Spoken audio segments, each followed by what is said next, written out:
not based on another play. I was hired to do the play Lady Day at Emerson's Bar and Grill a number of times. It's a fairly famous Billie Holiday play. And every time I did it, I researched Billie Holiday.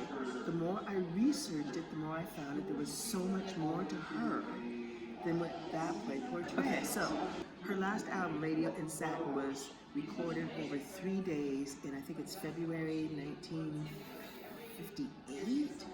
It might be, I'll have to check that, but I know it's February. And I know that by that time her voice was pretty wrapped.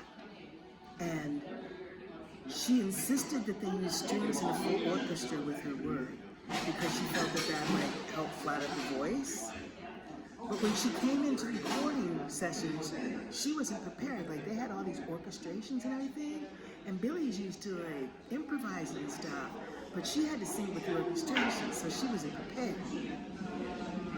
So there was some conflict, some tension and stuff. So ostensibly, this is the third night of recording, and there's a piece of music that she still has not heard or listened to or whatever. And she's on her way to the recording session. She decides she's going to stop and have a couple of drinks first because she's not ready. She just happens to sit beside a cat who's a keyboard player, who's a friend of hers, and they're drinking together, and she's talking about it. And he's like, I can help you, Billie, if you want. I mean, I'm a fan, man. I know your music. I know a place where we can just go step in. I can, help you work through that. This is what I think of the preamble.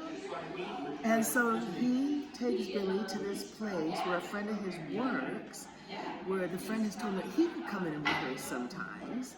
So he's coming in with Billie to do that. And they work through the first number. It's, I can't remember right now. But they work through the first number, going slowly through it. He leads her through it, playing it for her so she can get it. And then she asked him, what do you think? Is that chorus? Should I do it again? And then the owner's like, I think you should do it again, Billie. And there's this thing where he says, like, you're here. I'm a fan. I'd appreciate if you sing for me and my few guests. And she's like, I can't sing in clubs like this because that's against the law. And this is a conversation that actually starts. And I need voiceover or something for this person who's doing that, or somebody just to read the script or whatever from the booth or whatever. And so he basically says, well, I can either call the police and tell them that you were in here singing anyways, or you go ahead and just chill for a while and sing and let me enjoy it, and we'll be square. So that's why she settles in. She says, okay, if I'm gonna be here in the bar, let me get some drink, and give me a mic, stool, let me hook me up, and okay, I'll go ahead. So then that's the basis by which she sits down to sing a few songs. Most of it starts with the songs from the album, and then as she starts talking, it goes into some other stuff.